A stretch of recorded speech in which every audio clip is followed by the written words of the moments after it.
Hello, welcome back to the Wildlands. Tonight our garden and our food forest in central Portugal is being devastated by voles. We'll show you how we deal with voles humanely because we try to cause as least harm as possible. And there are a couple of ways that you can deal with voles humanely, and tonight we'll show you how to do that.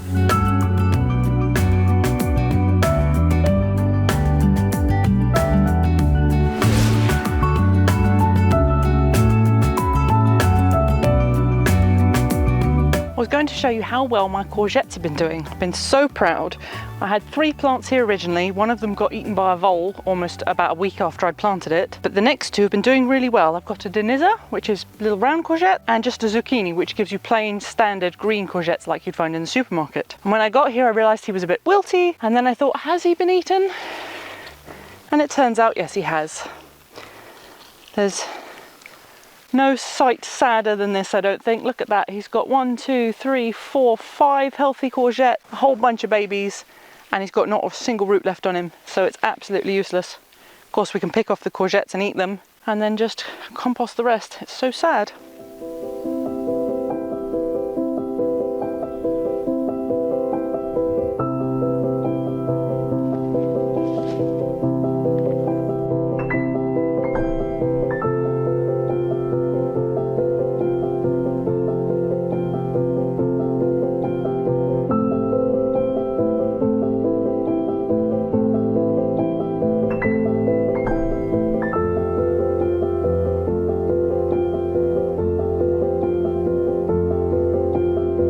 I'm in Dom's banana area at the moment. He does know, he's given me permission. I wanted to show you my tray of strawberries that I grew from seed this year, and I had about 100, and they were teeny tiny, and this is all that survived, but I'm still really happy with this. There's strawberry Alexandria, which is a variety of alpine strawberry. So the strawberries themselves are going to be teeny tiny, about 1 centimetre, but they have a very, very sweet taste. So I'm excited to try these. They're not that keen on full-on sunlight or heat. They'd grow really well in any English bed, I would imagine. But here, that's why I've come to the rockery behind the big cork oak tree, because it's going to give them lots of late afternoon shade. So I'm just going to pop these along the edge of the wall and hope for the best. What lovely roots on that. Look at that, beautiful. And we're just going to pop him in. Where should we pop him in? Just there, I think. There we go, be happy little strawberry. And another one, maybe here. It's still pretty shady.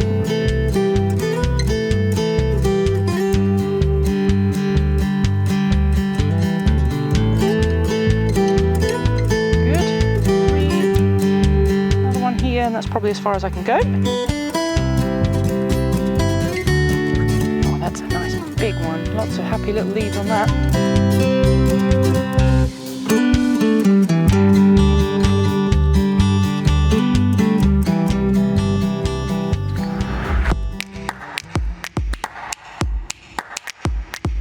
The next task is planting this beautiful honey bear squash, who's lost his label, but I know he's a honey bear. And because the vole has been such a pain in the butt and has eaten all of the cucurbits, that's any courgettes, melons, cucumbers, I know that he's going to want to eat the roots of this too.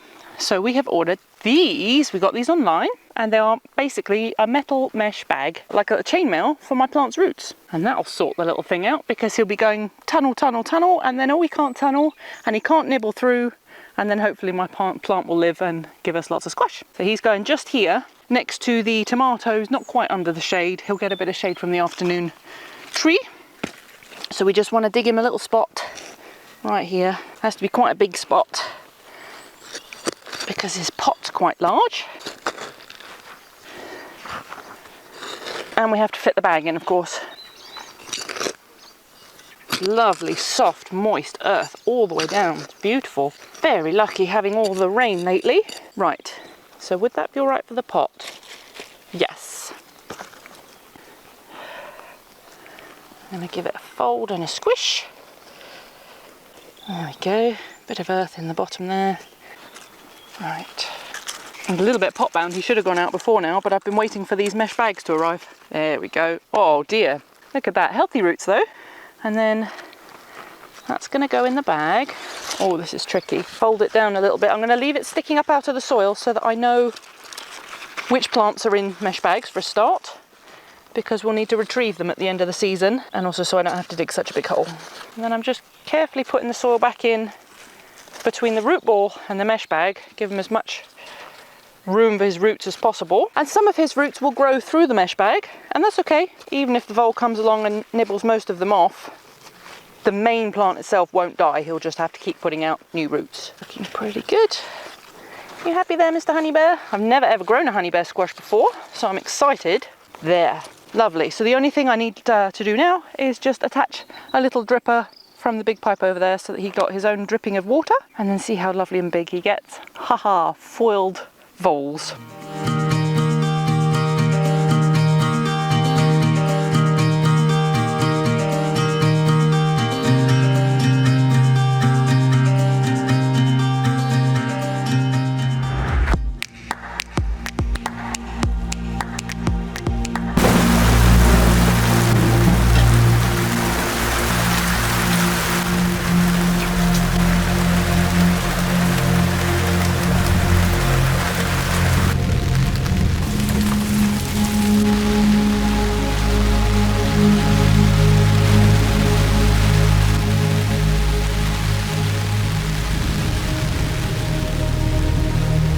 So you also went in the greenhouse. We had some epic rain, didn't we? We did. It's so fantastic getting so much rain this time of year. It's been lovely.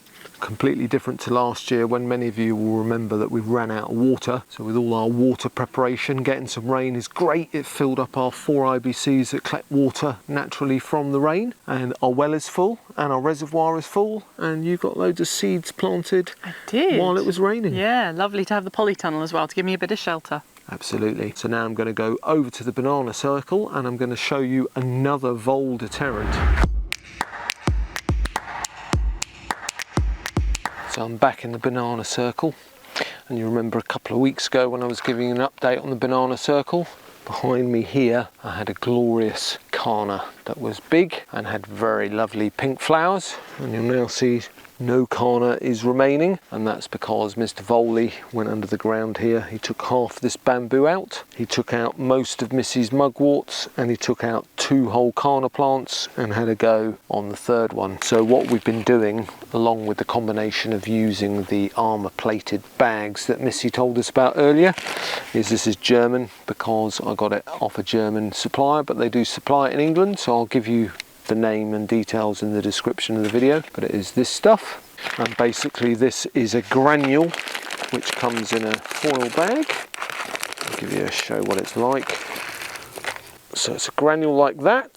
So it's got an orange and eucalyptus smell. It's very, very strong. The idea is it's natural. So what you do is when you lose a plant, the vole has made a tunnel in. You find the tunnel, or both ends of the tunnel sometimes, or sometimes there's multiple tunnels, and you put half a capful to a full capful of this in the tunnel, and then you cover it back over, leaving the tunnel intact. And then the smell of this, which is very strong, particularly when it's in an enclosed area such as a vole tunnel, it then deters the vole for 5 or 10 meters because the tunnel fills up with the smell of this stuff. So basically every time we've lost a plant or seen a tunnel, sometimes there are tunnels across the paths, we find the tunnel, put the granules in, and whilst it's not guaranteed and it hasn't got rid of all the voles from the garden, it hopefully is deterring them from our prized plants. So that, and mixing it with the mesh bags, is having a great result. So if you want to be humane and you don't want to poison voles, it's really the only method.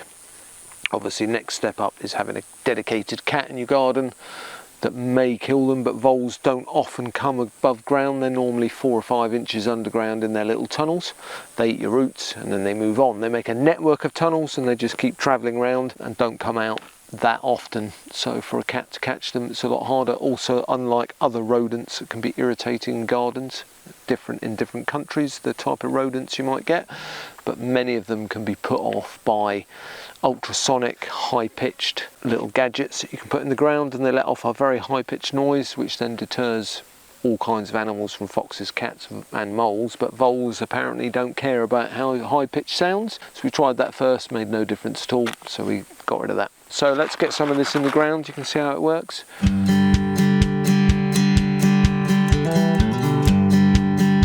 So with just a little dig, I've found a tunnel here, which is where one of the carners was, and that is heading off this way. And you can see this carner here is also had partial root munching.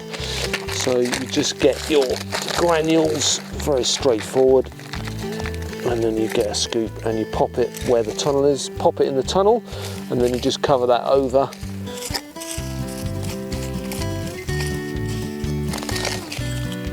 And that's job done really on that part of the garden. So the smell of that will deter the vole, and I just keep repeating that. So every time we find a vole hole or there's a plant missing that isn't in one of the mesh bags, then we use this granulated powder.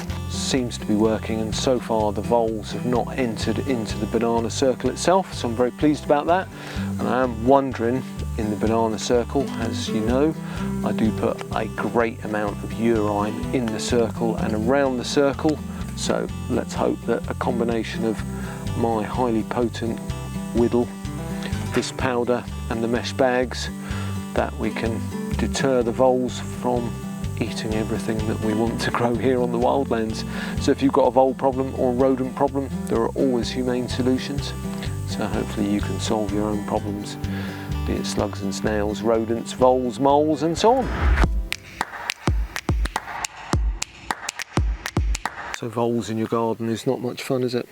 No, it's a little bit sad, but I think there's always going to be something that you have to deal with. Absolutely, and I'm so pleased that we don't have snails and slugs. Yes, I'd rather voles than snails and slugs. Yeah. It does get very depressing with a vole because you lose the whole plant, whereas with a slug or a snail you obviously end up with a very sad looking plant. Ah, now I'm going to pause you there and show you this. This is a little mugwort plant, and the vole had this. It was planted in the garden and he ate all of the roots apart from a couple of little tiny roots, and we shoved him in a pot of compost and kept him watered, and he's grown new roots. Oh, look at those, they're healthy, aren't they? So I can put him straight in the garden. So we're trying to do little rescues as well. Yeah, I can show you one too. If I bend down as well and show you this guy. Wow. He was another rescue. So he's doing well, he's recovering. In fact, to my left here is actually our kind of save the plant area, recovery area, yeah, because it's quite shady most of the day with just a little bit of dappled sun. So there's actually 2 or 3 other things that we've saved from the vole by potting them up or putting them in water afterwards. So don't be despairing if you have voles in your garden. We've been using the deterrent methods, the mesh bags and the granules for about a month now, and although he's had a few things elsewhere in the garden, I think the activity has gone down a bit, hasn't it? I think so, yeah. Yeah. Of course, he could also be being eaten by snakes. He could. It's not just one vole. I think it's a family it's of voles. Probably a whole. I think it's like the voles have come in. They've heard in the valley. Woo! Food! And also, we've got a feral cat as well who will be helping. That is one of the best methods, of course. If you have cats, and as you know, we do have cats, and we have considered letting ours out, but that's for another video. So vole deterrence, hopefully going quite well. Yep, just shows what a healthy ecosystem we have. Does, yeah. Got to have pests in there as well. So I hope you found something useful in there, and thanks for watching. As always, and we'll see you very, very soon. Bye.